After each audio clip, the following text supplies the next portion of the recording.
금요일 저녁에 이 권세에 관한 부분을 살펴보고 있는데 여러분 성경에서 권세에 관한 말씀을 여러분 별로 들어보지 못하셨죠? 그래서 이 부분에 우리가 관심을 갖지 못했었습니다. 그러나 사실은 이 권세라고 하는 부분이 정말 중요한 부분이에요. 성경 전체를 이 권세라고 하는 주제를 가지고 잘 살펴보게 되면 지금까지 우리가 생각하지 못했고 깨닫지 못했던 많은 부분을 우리가 알 수 있습니다. 앞으로 계속해서 이 권세에 관한 부분을 말씀을 드릴 건데 여러분이 이제 거기에 관심을 갖고 성경을 읽을 때도 여러분이 이게 하나님의 권세이고 예수님의 권세에 관한 부분이구나, 또 이 권세를 가지고 하나님 편과 사탄 사이에 이런 많은 권세 다툼이 있구나, 영적 전쟁이 이 권세 때문에 생기는구나 하는 것도 우리가 보셔야 되고요.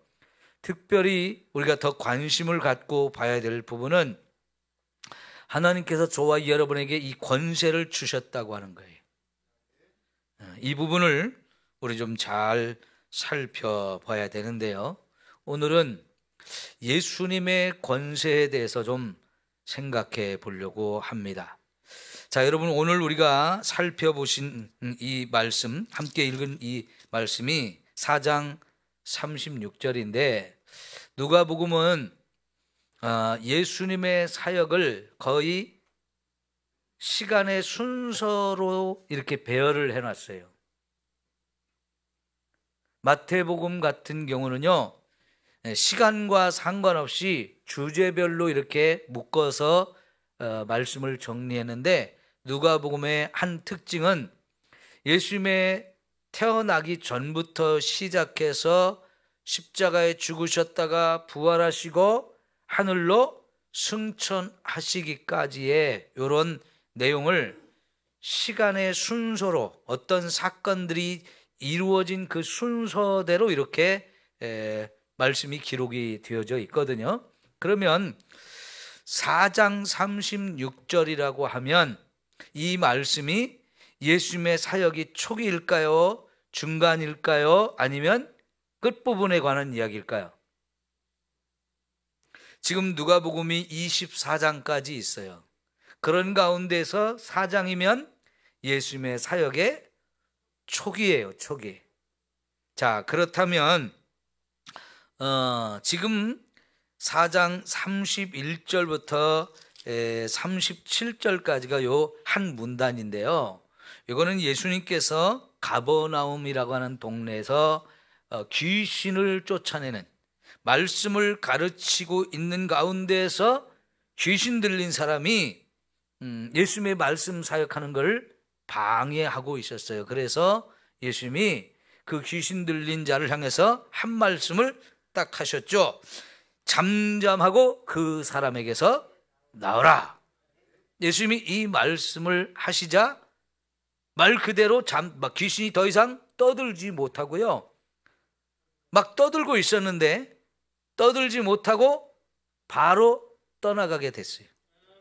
자, 이것을 보면서 사람들이 깜짝 놀래가지고 하는 말이 4장 36절이에요. 사람들이 뭐라고 그랬어요? 이 어떠한 말씀인고?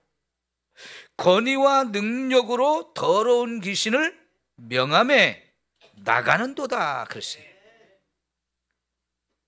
예수님의 이 말씀의 한마디에 의해서 귀신이 잠잠하고 떠나가는 것을 보니까 예수님의 말씀에 지금 엄청난 권위가 있고 능력이 있구나, 이거를 사람들이 다 느꼈다는 거지요.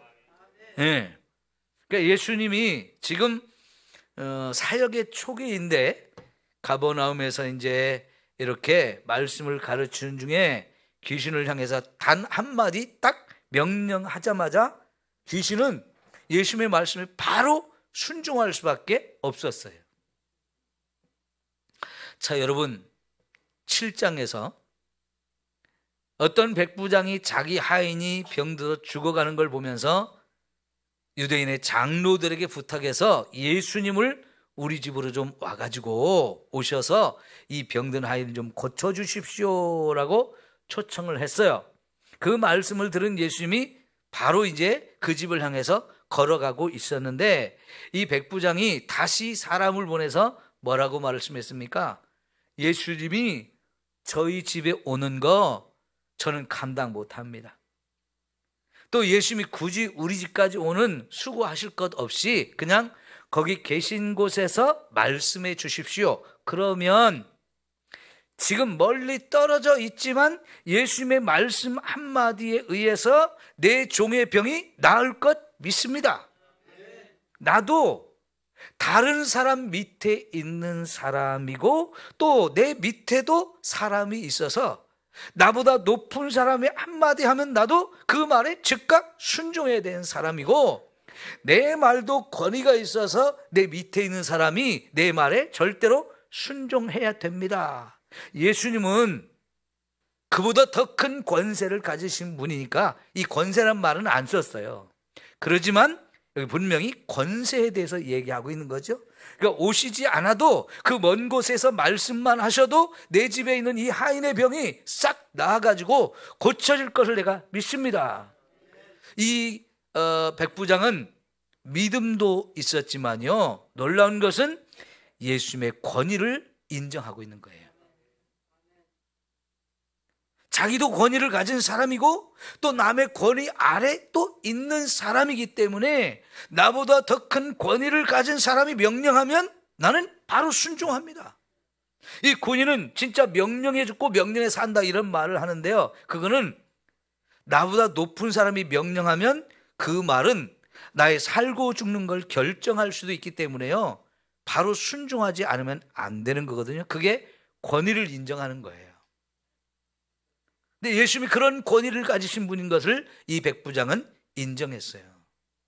근데 예수님께서 지금 이 사장에서 말 한마디를 했는데 유대인들이 생각할 때는 귀신이 떠나가는 거, 그거는 자기들이 거의 경험을 못한 일이에요.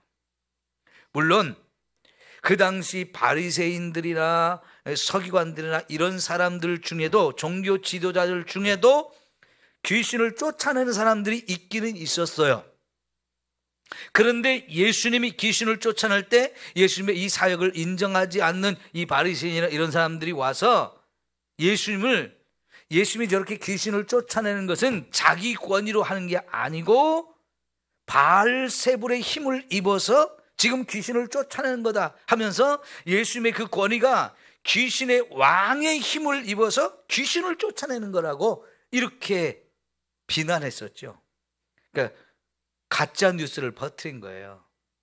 그러니까 예수님께서 그러면 너희 제자들은, 너희 자녀들은 누가 준 권세로, 어떤 권세로 그런 귀신을 쫓아내느냐. 그러니까는 이 사람들이 아무 말도 못하지요. 그 사람들이 예수님에 대해서 막 엉터리 뉴스를 가지고 가짜 뉴스를 이렇게 퍼뜨리는 것을, 그게 잘못됐다는 걸 얘기하죠. 예수님의 권세가 귀신의 왕의 힘을 입어서 쫓아내는 게 아니고 성령이 주신 권세로 그렇게 쫓아내는 거거든요. 만일 그렇다면 하나님의 나라가 너희에게 이미 임한 거다, 이런 말씀을 하셔요.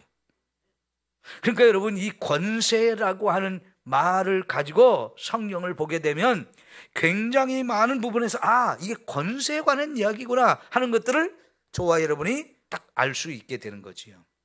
그동안 우리가 그런 말씀을 보면서도 이 예수님의 권세에 관한 걸 한 번도 생각해 보지 않았던 부분인데, 이게 매우 이제 중요한 부분이라는 걸 여러분 기억하시고 보셔야 되는데, 자, 우선 오늘 우리가 살펴보려고 하는 것이, 자, 아까 제가 예수님이 그게 사역의 초기라고 그랬죠? 사역의 초기예요.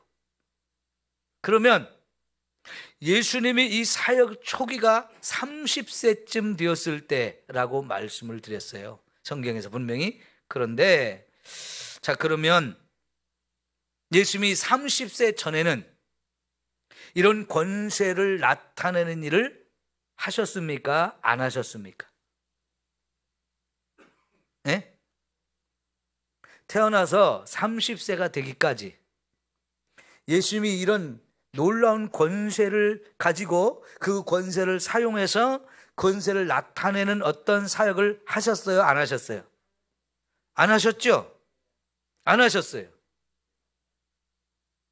그럼 똑같은 사람인데 30살 이전에는 그런 권세를 한 번도 사용하지 않고 나타내지도 않았다가 이제 30이 되어서 우리를 구원하는 일을 시작하면서 드디어 그 하나님의 아들로서 가지신 그 권세를 드디어 나타내 가지고 그걸 사용해서 그 일들을 하기 시작하신 거예요. 그것을 보고 사람들이 깜짝 놀라면서 이거는 권세 있는 거다.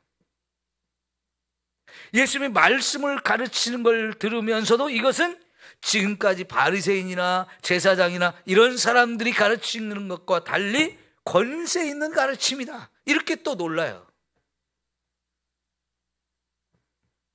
자, 여러분, 그렇다면 이 얘기는 뭐냐면요, 예수님은 30살 이전에는 자신이 가지고 있는 그 하나님으로서의 권세와 능력을 사용하지 않고 다 이렇게 묻어놨어요. 그리고 드디어 인류를 구원하는 일을 위해서 집을 떠나가지고 이렇게 사람들을 만나고 수많은 사람들을 이렇게 복음을 전하면서 그때부터 드디어 이 하나님의 아들의 권세를 나타내시면서 사용하시고 권세가 있는 것을 사람들이 알게 하셔요.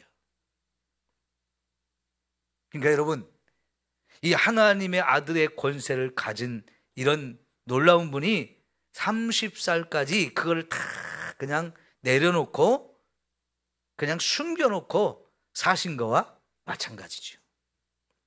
여러분, 세상에서도요, 무슨 태권도라든가 권토라든가 무슨 이런 무술이 있잖아요. 이런 걸 오래 수련한 사람은 대단한 실력자잖아요. 근데 그런 오래 수련한 사람일수록 자기가 그런 무술의 고수라고 하는 것을 나타내지를 않아요. 어떤 사람들이 그런 자기 실력을 뽐내려고 그러냐? 그 무술 배운 지 얼마 안 되는 사람. 괜히 권투 잘하는 것처럼 권투 쫙 폼 잡고요. 지나가다 발차기도 한번 딱 하고요. 태권도 배운 사람들이. 이러면서 막 자기가 뭐 좀 하는 것처럼 폼 좀 잡으려고 하고 뭐 과시하려고 하고 좀 뭐 한 것처럼 막 나타내고 싶어 해요. 근데 그런 사람일수록 사실은 별거 아니에요. 그런데 그런 수련을 오래 한 사람은 그런 티를 하나도 안 내요. 그런 무술을 전혀 안 한 사람처럼 평범하게 그렇게 살아요. 근데 깡패들은 어떻습니까? 아무 때나 그냥 어깨에 힘주고 막 욕 팍팍 하다면서 막 자신이 뭐 대단한 힘을 가진 사람처럼 막 이렇게 막 억지 쓰고 사람들 무시하고 막 못된 짓을 하고 그러죠. 그러다가 숨겨진 무술 고수를 만나면 그 사람들 어때요? 그냥 한 방에 다 날아가지요. 예요, 진짜 잘하는 사람은 다 내려놓고 있는 거예요. 마치 자기는 그런 게 없는 것처럼. 근데 예수님이 30년 동안 그렇게 사셨어요.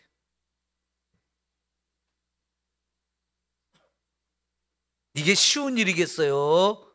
어려운 일이겠어요? 어려운 일이죠. 그러니까 예수님 12살 때 이야기가 나오는 게 그래서 참 감사한 일이에요. 예수님이 12살 때 예루살렘의 유월절 지키기 위해서 부모님하고 함께 올라갔다가 부모님은 집으로 돌아가는데 예수님은 성전에 계속 있으면서 머물면서 당시에 랍비들이 성경을 가르치는 걸 들으면서 질문도 하고 또 질문 받으면 대답도 하고 이런 일을 했는데 거기서 가르치는 랍비들이 깜짝 놀랄 만큼 대답도 잘하시고 질문도 아주 예리하게 이렇게 하셨다는 게 나오는데 그게 부모님이 갔다가 예수님이 없는 걸 알고 돌아오는 이 3일 동안 계속 예수님이 그 일을 하셨단 말이죠. 그거는요, 예수님께서 말씀을 부모님으로부터 잘 배우고 훈련을 통해서 말씀을 다 외웠다는 얘기도 되지만은 그분은 이미 12살 때 그때부터 시작되어지는 암송하고 나서 이제 그때부터 이 말씀의 의미가 무엇인지를 깨닫기 위해서 굉장히 오랫동안 또 공부를 많이 해야 되거든요. 그런데 그걸 이미 다 깨우치신 거예요, 말씀을. 왜요? 그분이 직접 말씀하신 분이니까. 그분이 하나님이니까요. 말씀하시는 분의 의도가 있잖아요. 그 의미가 뭔지를 우리가 깨닫잖아요. 그런데 우리는 그걸 깨닫기 정말 어려운데 예수님은 그분이 하나님이세요. 그분이 직접 하신 말씀이에요. 그렇기 때문에 그 말씀을 하신 의도가 무엇인지를 정확하게 아는 분이에요. 그게 하나님의 아들로서 가진 그 권세를 가지고 드러내신 단 유일한 한 번의 사건인데요. 이제 그걸 30년 동안 다 숨기고 있다가 이제 30이 되어서 그 일을 나타내는데 이 30이 되었을 때 그 일을 시작하면서 중요한 사건이 있었어요. 그게 뭐냐면 세례 요한이 세례를 베풀고 있는 요단강에 가서 요한에게 가서 세례를 받으셨죠. 그 세례를 받을 때 어떤 일이 있었어요? 하늘문이 착 열렸죠. 거기서 성령이 비둘기같이 탁 예수님에게 임했어요. 그리고 하늘에서 음성이 들리면서 너는 내 사랑하는 아들이고 내 기뻐하는 자다, 이 말씀을 해 주셨는데 그때 우리가 주목할 말씀이 뭐냐면 성령이 하늘로부터 예수님에게 임했다는 거. 이거 다른 말로 하면 예수님이 성령의 충만함을 받았다는 뜻이에요. 그리고 나서 여러분 4장 지금 폈죠? 4장 1절 봐요. 예수께서 성령의 충만함을 입어 요단 강에서 돌아오사 광야에서 40일 동안 성령에게 이끌리시며 마귀에게 시험을 받더라. 자, 세례를 받고 올라오실 때 성령의 충만함을 받았어요. 그 사실을 4장 1절에 정확하게 예수께서 성령의 충만함을 입어가지고 요단강에서 돌아오셨다. 그리고 광야로 가셨는데 그것도 성령의 이끌림을 따라 갔고 거기서 성령의 인도하심 속에서 40일 동안 마귀에게 시험을 받고 금식도 하셨다. 4장 1절은 전적으로 성령의 충만함을 받아서 성령의 인도하심을 따라 하시는 거지요. 자, 이제 그래서 성령의 충만함을 받으신 후에 드디어 예수님께서 그 하나님의 권세, 이거를 나타내시고 그거를 사용하기 시작했던 거예요. 그러니까 이 4장이 전체적으로 예수님의 사역의 첫 시작 부분인 것을 우리가 확인할 수 있는데요. 그러니까 귀신을 딱 명령할 때 거기에 순종하면서 떠나가는 이런 모습을 보여준단 말이죠. 그러니까 그동안 30이 되기까지 분명히 하나님의 아들이지만 이 땅에 사람의 몸을 입고 오신 하나님의 아들이면서 동시에 사람의 아들 두 가지 다 가지신 예수님께서 그동안 30이 될 때까지는 하나님의 아들로서의 이 권세와 능력은 다 내려놓으셨어요. 그리고 겸손하게 어머니에게 순종하고 아버지가 돌아가시자 그 아버지가 하던 일을 이어받아서 생계를 꾸려가지고 가족들을 먹여 살리는 일을 하고 동생들 돌보고 어머니 잘 모시는 이런 일을 충실하게 해왔단 말이에요. 그때까지만 해도 동네 사람들이 봤을 때 예수님이 하나님의 아들이라는 거 전혀 몰랐어요. 집을 떠나서 얼마 후에 이 고향 나사렛에서 와가지고 성전에서 이 회당에서 하나님 말씀을 가르칠 때 이상하다, 우리하고 예전에 같이 있을 때 저러지 않았었는데 어디 가서 배워왔지? 가르치는 게 완전히 놀라워. 그리고 소문을 들으니까 집 떠나서 예수님이 많은 기적들을 행했다는데 이거 안 믿어지는데? 이랬잖아요. 그러니까 그동안 예수님이 그걸 다 내려놓고 사셨어요. 그러다 이제 집 떠나서 이제 공생애를 시작하면서 성령의 충만함을 받고 나서부터는 진짜 이제 하나님의 아들의 이 신적인 권세를 직접 나타내면서 병도 치유하고 또 귀신도 쫓아내고 수많은 기적을 행하신 분인 줄 믿습니다. 여기에 예수님의 권세가 나오는 거예요. 권세. 특별히 이렇게 그 권세가 너무나 분명하게 드러나는 것이 귀신을 향해서 한마디 딱 하자 귀신은 거기서 벌벌 떨면서 바로 순종하고 쫓겨나가는 이런 일을 본 것인데요. 이거는 이 사건을 놓고만 봐도 그 당시 유대인들이 야, 이것은 귀신도 꼼짝 못하게 하고 귀신이 팍 순종하는 이건 어마어마한 권세다, 놀라운 능력이다, 이렇게 인정하고 받아들였던 거지요. 여기에 권세 문제가 있다는 것을 저와 여러분이 이제 깨달아야 되는데요. 하나 이제 더 생각해야 되는 것은, 자, 여러분, 우리가 마태복음 28장에 가면 거기서 마지막 부분이죠. 하늘로 승천하기 전에 예수님이 하늘과 땅의 모든 권세를 내게 주셨으니 하면서 제자들에게 이제는 너희는 가서 모든 족속으로 제자를 삼으라, 이렇게 말씀하셨어요. 네요. 그 말씀하시기 전까지는 하나님의 아들의 이 권세를 다 마음껏 사용한 게 아니에요. 그럼에도 불구하고 주님은 그 하나님의 아들의 권세를 제한적으로만 사용했어요. 제한적으로. 그럼 뭐에 제한을 받으셨느냐? 하나님 아버지의 통제 아래서 그거를 사용했다는 뜻이에요. 자, 예를 들어 이런 거예요. 여러분, 웬만하면 은행에 통장을 만들고 여러분이 가진 돈을 그 통장에 넣어놨잖아요.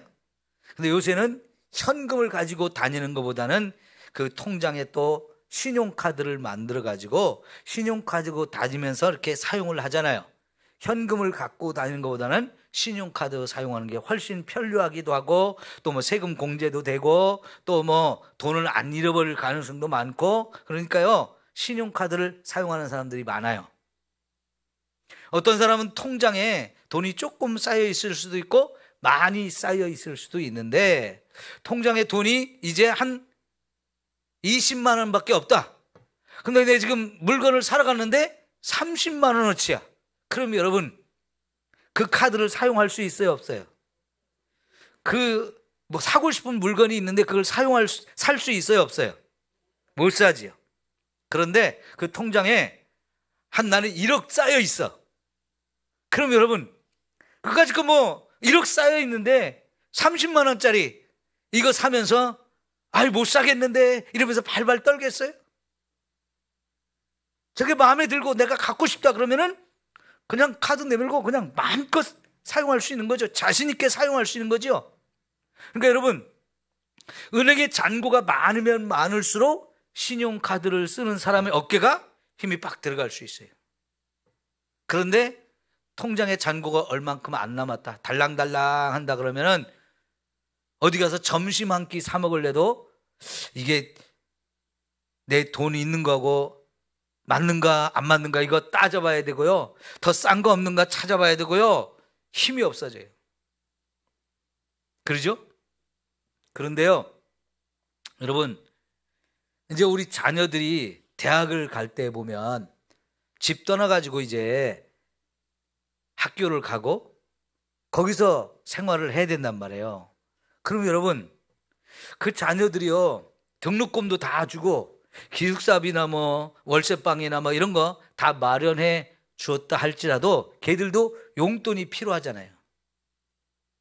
그래서 매달 이렇게 용돈을 보내주기도 하고, 그래서 그 아이들이 자기들도 그 용돈 아래서 돈을 이렇게 사용하기 위해서 카드도 만들고 그걸로 편리하게 쓸 수 있지만, 아이들이 집 떠나 있는 동안에 좀 예기치 않은 그런 상황을 만날 수도 있거든요.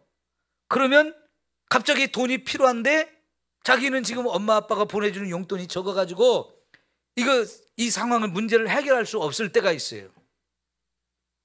그러면 어떻게 해요? 집으로 전화해가지고 엄마 아빠 나 지금 이런 일이 생겨서 돈을 갑자기 써야 되는데 돈이 없으니까 돈 좀 보내주세요. 이렇게 전화를 요청하죠. 그러면 부모가 딱 들어보고 이거는 꼭 필요하구나 그러면 바로 보내주고, 아니면 안 돼, 그건 안 돼, 사용하면 안 돼, 이럴 거 아니에요. 그죠? 아니면 비상용 카드를 하나 만들어서 줄 수도 있어요. 이거는 꼭 필요할 때, 꼭 반드시 필요할 때 그때만 조심스럽게 사용하지, 너 술 먹겠다고 사고 싶은 거 있다고 마음껏 사용은 안 돼 하면서 카드를 하나 만들어서 비상용으로 줄 수도 있어요. 그러면 여러분, 부모의 권세 아래 자녀들이 있는 거잖아요. 그 자녀들은 아직은 어리기 때문에 돈을 뭐 쓰고 싶은 대로 마음껏 쓰게 해줄 수가 없어요. 돈을 아끼는 것도 알아야 되고, 그 돈이 얼마나 귀중한지도 알아야 되고, 부모가 이 돈을 벌기 위해서 정말 얼마나 뼈 빠지게 고생했는지를 알아야 되거든요. 그러니까 함부로 쓰고 싶은 대로 막 쓰게 안 해요. 근데 그거를 잘 모르는 아이는 자기도 모르게 그냥 돈이 그냥 펑펑 나오는 줄 알고 쓰고 싶은 대로 팍팍 쓸 수 있어요. 그러면 안 되잖아요. 그죠? 혹시라도 객지에 나간 자녀들이 괜히 주식 샀거나 비트코인 사거나 뭐 그러면서 돈 잔뜩 까먹어가지고 신용불량자가 돼가지고, 혹은 막 카드 막 써가지고 카드 정지되고 막 이렇게 돼가지고 엄마 아버지한테 와가지고 나 이렇게 됐는데 이거 갚아주세요, 해결해 주세요. 그러면 어떻게 해야 돼요? 그 참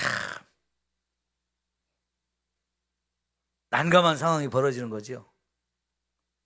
요새 그런 아이들이 참 많았어요. 한 번은 부모가 해결을 해주지만 두 번, 세 번 계속 갚아주면 그 자식 진짜 버릇이 잘못 들어가지고 인생을 망칠 수 있잖아요. 그러니까 한 번은 갚아주지만 더 이상은 안 된다 하면서 카드를 꺾어버리게 하든지, 더 이상 카드를 못 쓰게 하든지 이렇게 만들어놔야 되는데요. 우리 딸이요, 처음에 대학교 가서 용돈을 사실 많이 주지는 않았기 때문에 뭐 쓸 것도 없고 그랬었죠. 그냥 겨우겨우 이렇게 그냥 밥 세 끼 먹고 이렇게 지내고 뭐 그랬는데, 그때는 필요하면 돈 더 보내달라고 계속 보내주긴 했지만은요, 이제 직장 다니면서 지가 돈 벌면서 지금 서울에서 혼자 있는데 보니까요, 추운데도 난방을 안 넣으려고 그래요. 우리가 가면 추워가지고 야 좀 난방 좀 넣자 그러면 난방비 많이 나온다고 안 된다고 막 자꾸 그래요. 엄청 달라졌어요.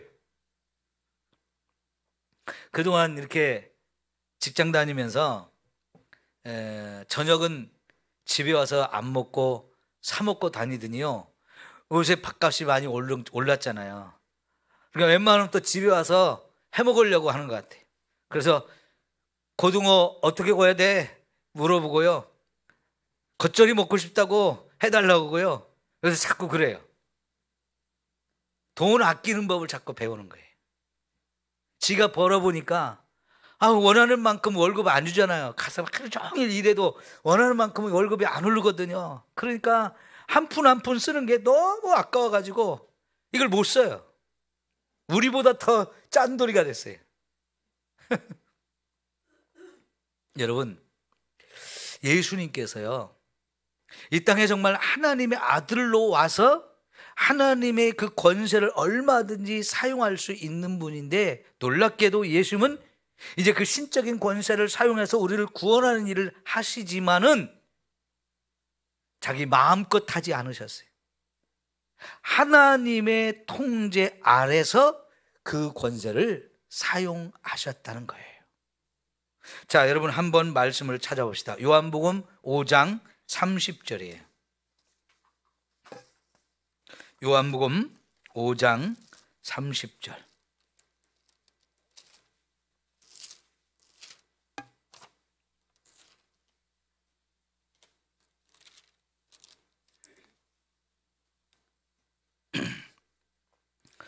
자, 같이 한번 읽습니다. 시작. 내가 아무것도 스스로 할 수 없노라.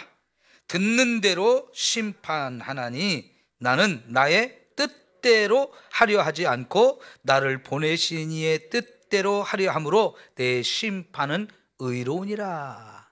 자, 여러분, 예수님이 굉장히 중요한 얘기를 하시는데, 내가 내 스스로 아무것도 할 수 없다. 나는 그렇게 안 산다. 내가 원하는 대로, 내 뜻대로, 내 마음대로 하지 않는다라고 말씀을 하셔요. 그러면 누구의 뜻대로 할까요? 아버지의 뜻대로. 아버지의 뜻대로 하시는 거예요. 이게 예수님께서 이 땅에 신적인 권세를 가지고 사용하면서도 하나님 아버지의 뜻인가 아닌가 이걸 살펴서 하나님 아버지의 뜻이면 그 일을 이루기 위해서 신적인 권세와 능력을 사용하기도 하셨지만은, 이게 하나님 아버지의 뜻이 아닌데 그러면 절대로 그거를 사용하지 않았다는 뜻이에요.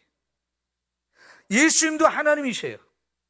그러니까 얼마든지 자기 마음대로 할 수도 있어요. 그런데 나는 내 뜻대로 내 마음대로 하지 않는다. 내 스스로 내가 원하는 대로 하지 않는다. 전적으로 하나님 아버지의 뜻을 묻고 그 하나님 아버지의 뜻을 따라서, 그게 하나님 아버지의 뜻을 이루는 일이라면 과감하게 내가 하나님의 그 권세, 그 하나님의 능력, 이걸 사용하면서 하나님의 뜻을 이루어 드렸다 그랬어요. 그러니까 예수님이요, 스스로 자신을 잘 통제하고 있는 거지. 왜 그래야 돼요? 그분이 하나님의 아들인데, 그분이 직접 하나님이신데 왜 그래야만 하는 거예요? 저와 여러분에게 본을 보여준 거예요.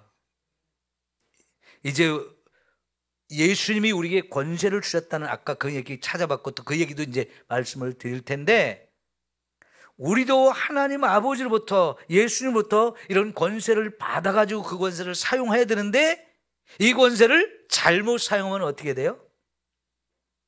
이단이 되는 거예요. 말씀하신 대로 엉터리가 돼요. 우리는 그렇게 될 가능성이 많아요. 왜요? 사람은 권세를 가지면 그거를 스스로 통제하고 싶지가 않아요. 그 권세를 마음껏 사용하고 싶어 해요. 그래서 독재자가 나오는 거고요. 그 독재자들은 한결같이 아무도 자기의 권세에 도전하지 못하게 하기 위해서 강압 통치를 하게 되는 거예요. 사람들이 다 벌벌 떨게 만들죠. 말도 못하게 하죠. 그런데 세상에는 그런 독재자가 지금도 많거니와 예전에는 거의 모든 나라가 그런 독재로 모든 일을, 나라를 다스렸잖아요.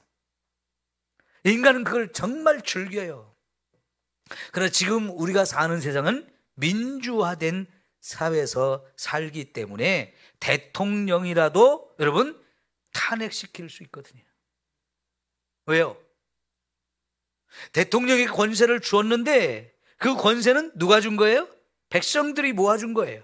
그 권세를 사용할 때 무능하다 그러면 더 이상 안 돼, 끌어내릴 수 있고, 아니면 너무 권력을 남용했어, 그럼 그것도 우리가 허용할 수가 없는 거예요. 그러니까 대통령이라도 권한이 어마어마하게 주어졌지만 그것을 통제할 수 있는 장치가 바로 국민의 뜻이에요. 국민이 원하지 않으면 결국은 내려와야 되는 거거든요. 그래서 우리나라는 대통령도 한 번만 딱 4년인가 5년인가요? 5년 딱 끝나면 더 이상 할 수 없게 만들었잖아요. 그게 국민이 그 권한을 제한을 시키는 거예요. 근데 가끔은 그 권한을 남용하는 사람들이 있단 말이죠. 지금 이재명 민주당 대표가 자꾸 이제 검찰에 불려가서 수사를 받는 이유 중에 하나가 권력을 남용했느냐 남용 안 했느냐, 요거 지금 법적으로 따지는 거거든요. 그러니까 여러분, 아무리 큰 권력을 가졌다 할지라도 그 권력을 가진 사람은 스스로를 통제하지 않으면 결국은 권력을 남용하게 돼 있고, 그러면 죄를 범하게 돼요. 그걸 사적으로 사용하게 되고 그것도 안 되는 거라는 거죠. 지금 예수님께서요, 정말 하나님의 아들이시고 하나님이신데도 불구하고 하나님의 뜻에 따라서만 이 권세를 사용하신 거예요. 스스로가 그 통제 아래, 권한 아래 있으면서 자기의 가진 권한을 마음껏 다 사용한 게 아니셔요. 그러다가 이제 예수님이 죽었다가 다시 부활하시고 하늘로 올라가시기 전에 하늘과 땅의 모든 권세를 내게 주셨다라고 선언한 게 그동안 통제하고 있었던 예수님의 그 권세, 이걸 다시 다 회복해서 이제는 하늘로 올라가시면서 제자들에게 이 권세를 주고 그리고는 가서 전파하라고 예수님의 증인이 되어서 이 땅에 죽어가는 영혼을 살리라고 이렇게 사명을 주시는데요. 그때 이제 예수님은 이 권세를 회복하죠. 그리고 여러분, 빌립보서 2장 5절부터 11절까지 보면 요 얘기가 아주 압축해서 나오는데, 본래 하나님의 동등됨을 취할, 하나님의 본체시고 하나님과 동등된 분이지만 그 동등됨을 취할 것을 여기지 아니하시고 자기를 비워서 그리고 자기를 낮추어 종의 자리까지 오셨다는 거지요. 권세를 싹 비우고 내 뜻대로 하지 마시고 아버지의 뜻대로 되기를 원합니다 하면서 겟세마네 동산에서 끝까지 그런 기도를 했어요. 그리고 마지막 죽으면서도 내 영혼을 아버지 손에 부탁합니다 하면서 계속 자기의 권한을 통제하고 있어요. 다 사용하지 않아요.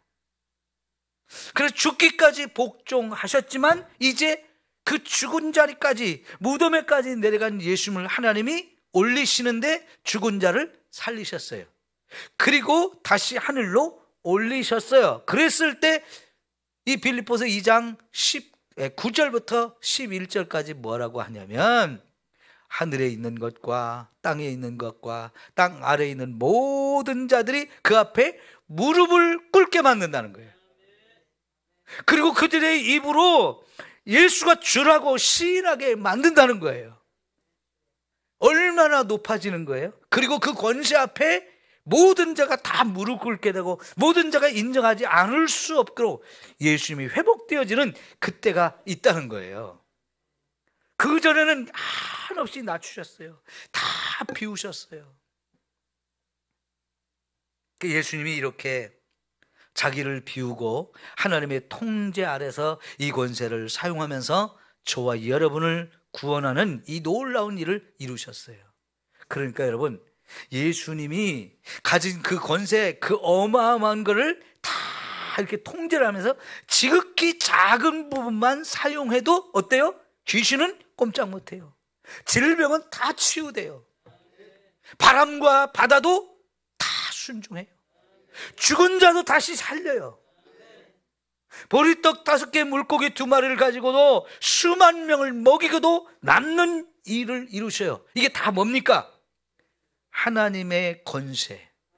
그 권세를 사용하셨는데 그 권세의 지극히 작은 부분만 사용하셨어요. 그래도 그 엄청난 일들을 이루신단 말이죠. 그 예수님이 가진 권세, 하나님의 권세는 우리가 상상할 수가 없는 거지요. 쉽게 말해서 창세기 1장의 이 사건이, 천지를 창조하는 모든 사건이 하나님의 권세가 어마어마하다는 걸 우리가 알게 되어지는 거예요.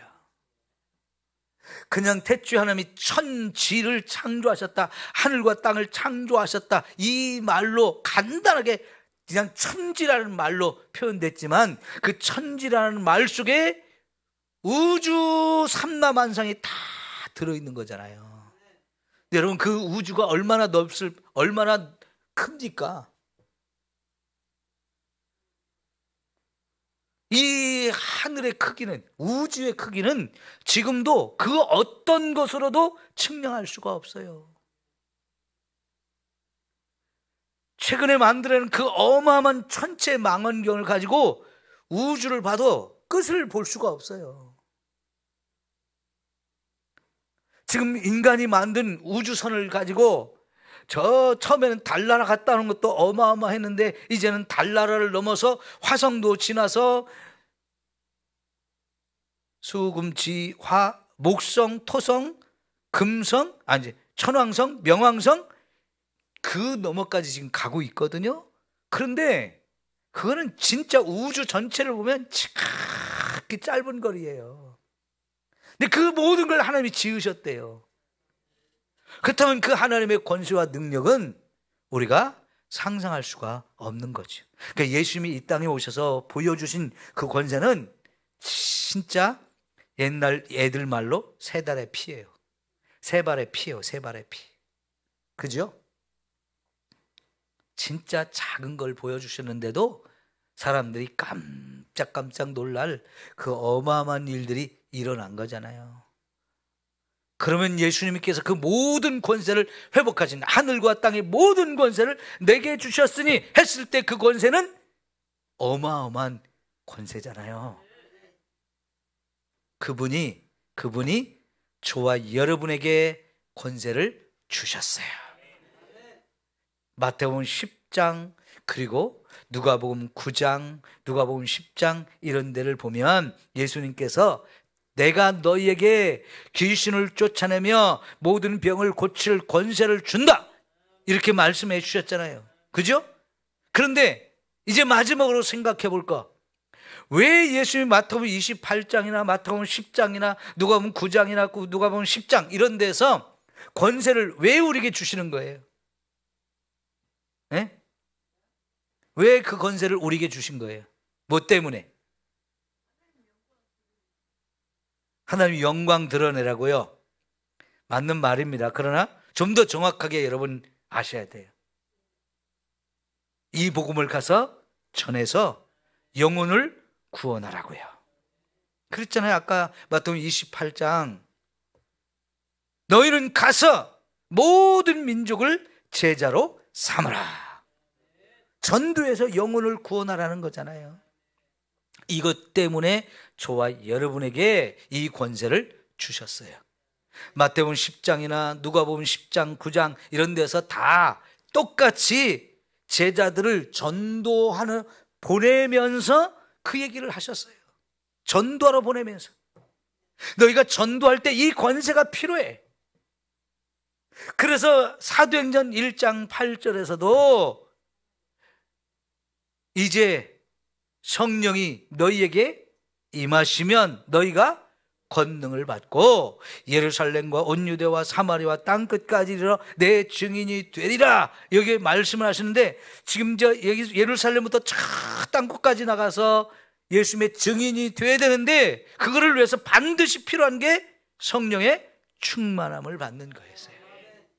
아까 예수님도 이 권세를 나타나기 시작한 때가 세례 요한에게 세례를 받고 요단강에서 올라올 때 성령의 충만함을 받고 나서부터 드디어 그 하나님 아버지의 권세, 하나님의 권세, 이거를 사용하고 나타내서 우리를 구원하는 일을 시작했거든요. 그래서 여러분, 저와 여러분에게 하나님이 이런 엄청난 권세를 주셨다는 것을 확실하게 믿어야 돼요. 그래서 아까 우리 김협자 권사님 말씀하신 것처럼 이 권세를 주신 여러 가지 이유가 있는데 진짜 하나님의 자녀답게 살라는 것이고요, 우리의 그 당당한 하나님 자녀의 권세를 가지고 살면서 하나님께 영광을 돌리라는 거예요. 하나님 욕먹이지 말고 하나님 자녀로 삼아줬는데 찌질하게 구질구질하게 더럽고 추악하게 이렇게 살면서 하나님의 이름을 먹칠하고 하나님을 욕되게 하지 말고 진짜 하나님의 아들의 자녀의 권세를 가지고 당당하게 살면서 하나님의 영광을 돌리라는 거예요. 더구나 정말 이 권세가 꼭 필요한 게 뭐냐면 마귀의 권세 아래서 종노릇하면서 마귀에게 속아서 자꾸 지옥의 길, 멸망의 길을 끌려가고 있는 그 사람들을 건져내는 데 있어서 반드시 필요한 게 이 권세예요. 이 권세를 사용해야 돼. 적극적으로 사용해서 그들을 구원하라는 거지요. 얼마나 귀한 일입니까? 예? 여러분, 그러니까 예수님께서 제자들 그동안 훈련시킨 이유가 여기에 있었던 거예요. 이 제자들 뽑아가지고 데리고 다니면서 함께 먹고 자니고 하면서 많은 걸 보여주고 많은 걸 듣게 하고 많은 것을 준비하게 한 다음에 이제 이 권세를까지 부어주심으로 인해서 영혼권의 아름다운 일을 감당하라고 이 권세 주셨거든요. 여러분, 그 권세 하나님이 저와 여러분에게 주신 줄 믿습니다. 이제 이 권세 멋지게 사용해서 우리 많은 영혼을 구원해야 합니다. 그러니까 여러분, 구원되어야 하는 게 맞아요, 안 맞아요? 맞죠? 근데 여전히 전도란 말만 들으면 스트레스가 팍 받죠. 그리고 전도하라는 말만 들으면 못하는데, 이게 우리 마음에 다 있죠. 저도 마찬가지예요. 저는 그 마음이 없기 때문에 여러분에게 말하는 게 아니에요. 그런 말을 하는 제가 제일 먼저 전도에 앞장서야 되잖아요. 근데 제 마음속에 여전히 전도 그거 힘든데, 하기 싫은데, 이 마음이 저도 있어요. 그러나 이건 주님이 주신 사명이고, 주님이 제일 원하는 일이고, 주님이 이것 때문에 목숨까지 버리셨던 일이기 때문에 우리는 전도해야 합니다. 그래서 이 전도를 할 수 있게 하기 위해서 성령을 보내주신다 약속하셨어요. 성령 받고 우리 열심히 전도합시다. 그래서요, 여러분, 성령 받고 전도하면 그렇게 완악하던 사람들도 성령께서 그 마음을 바꿔놓고 하나님 앞에 돌아오게 만들어요. 그래서 전도하는 사람들은 깨닫게 되는 게, 이 전도가 내가 하는 게 아니고 성령님이 하시는구나 하는 걸 다 고백해요. 이걸 경험해 보셔야 돼요, 여러분이 이제. 여러분이 힘들지만, 부담스럽지만, 못하지만 제가 전도하는 일에 저도 그럼 헌신하겠습니다. 저를 좀 써주세요. 성령 충만하게 해주세요. 자꾸 여러분이 기도하고 간구하면 성령님이 여러분을 통해서 이렇게 놀라운 일을 하시게 됩니다. 그러니까 사도 바울도 그 대단한 사역자가 그러잖아요. 그 엄청난 전도자가 내 말과 내 지혜로 전도한 게 아니다. 오직 성령의 나타남과 성령의 능력으로 되는 것이다라고 하면서 전도에 성령의 충만함을 받고 성령을 인도하심을 따라 하는 게 너무너무 중요해요. 가장 중요한 거라고 얘기를 하고 있어요. 우리가 지혜가 있어야 되고 담대해야 되고 숙기가 많아야 되고 사람들하고 막 잘 만나고 친화력이 있고 이래야 되는 거 아니라는 거지요. 물론 그러면 더 잘할 수 있어요. 내성적이고 남 사귀기 어렵고 남 앞에 나서서 말 한마디 하기 어려운 이런 사람은 그만큼 그걸 이기려니까 막 부담되고 막 스트레스 받고 힘들지만요, 그래도 성령님 나 좀 써주세요. 성령님 나 좀 써주세요 하면서 우리가 나가게 되면 성령이 진짜 저와 여러분을 통해서 이렇게 놀라운 일을 이루실 줄 믿습니다. 거기에 필요한 것이 권세예요. 할렐루야. 저와 여러분에게 이 권세를 주셨습니다. 확신을 가져야 돼요. 이걸 못 사용하면, 하나님 주셨는데도 못 사용하면 하나님 주신 달란트를 땅에 묻어두고 주님 오셨을 때 그대로 나 여기 내놨다고, 그러면 악하고 게으른 종아, 그 말밖에 못 들어요. 하나님 주신 이 너무나 값진, 너무나 놀라운 이 권세 잘 사용하셔야 돼요. 기도합시다.